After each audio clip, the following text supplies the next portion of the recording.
Hey Burly Bitches, happy BurlyCon 2014. I'm Kitty Cat DeMille. And I am Mona Bella of the Doll Face Dames. This is Working with Tease, and we are here with McGillivray. I perform as Vicious Wishes. Ooh, that's a good name.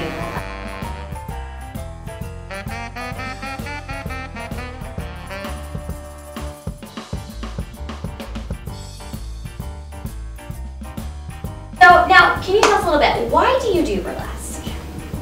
I love the art form and the expression. I also love the community behind it and just being able to be like, this is who I am. No excuses, no mistakes. So you're a little bit of a social media maven. A little bit, tiny little bit. You want to talk about that a little bit? Yeah, so I professionally do social media for a company in Seattle called Moz. They're an online marketing company, and we have a community of, actually, we just recounted them, and there are 600,000 people that interact with us through social media or on our website, on our blog, our forum, and we help them be better internet marketers. Yes. So when I got into BurlyCon and Burlesque and things like that, I was like, how can I help other performers? And I'm like, I have this specialty. I can come to BurlyCon and talk about and share and teach people how to be better at.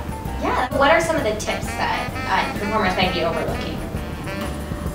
Don't use Facebook for everything. We feel like, in our opinion, the burlesque community is underutilizing Twitter. Yes, definitely. There is a lot of potential on Twitter. Twitter is great because you can grow your audience and you can connect with people that you've never ever met before, and it's not creepy or it's not as personal as if someone sends you a friend invite on Facebook. I know, like, I'm really strict with who friends me on Facebook. Like, that's for my friends that I know really well, and my family. Know your local name. Yeah, exactly. All those sorts of things. On Twitter, it's much freer. You can join in conversations that maybe you don't know those people, and you can broadcast your message more widely. Now, what about Instagram? How should performers be using Instagram?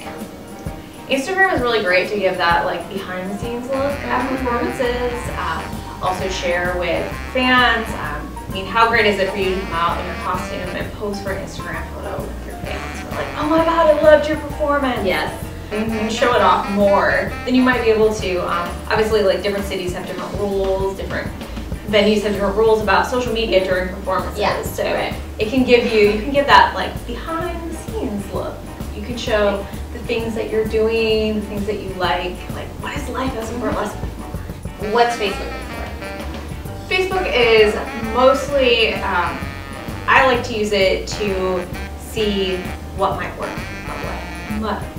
what might not work. You can test things out, you can learn things about people. Facebook just released their graph search. I don't know how many of you guys have used that, but you can look up things like, say you wanted to bring a burlesque show to a comic convention.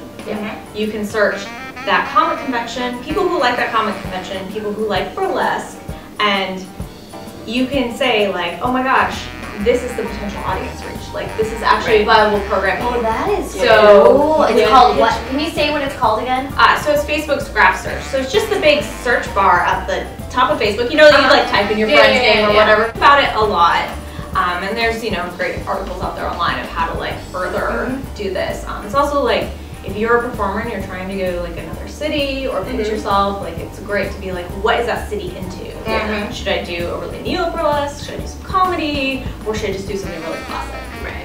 One of the things that I love is Tim Ferriss always says, what you can measure, you can manage.